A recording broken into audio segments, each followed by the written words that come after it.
बिस्मिल्लाहिर्रहमानिर्रहीम। अस्सलाम वालेकुम दोस्तों, मैं हूं अली रज़ा और आप देख रहे हैं रूह इंसान। आज का हमारा टॉपिक है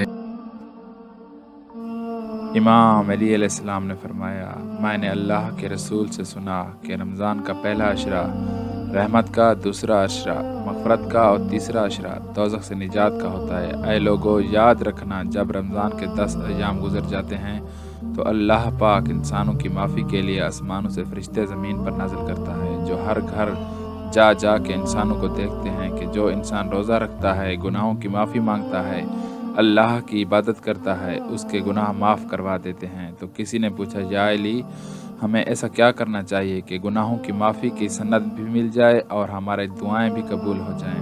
इमाम अली अलैहिस्सलाम ने फरमाया, जैसे ही रमज़ान के दूसरे अशरे में दाखिल हो तो कसरत से इस्तग़फ़ार पढ़ते रहो, क्योंकि इंसान की दुआएं कबूल ना होने की सबसे बड़ी वजह उसके अपने किए गए गुनाह होते हैं। जब तुम दूसरे अशरे में कसरत से इस्तग़फ़ार पढ़ोगे तो अल्लाह तुम्हारे सारे गुनाह माफ़ कर देगा और यूँ वो रुकी हुई दुआएं भी अल्लाह की दरबार में पहुंचकर कबूल हो जाएंगी। दोस्तों, आज की वीडियो बस यहीं तक थी। उम्मीद है आपको पसंद आई होगी। अपनी राय का इजहार कमेंट सेक्शन में ज़रूर कीजिएगा।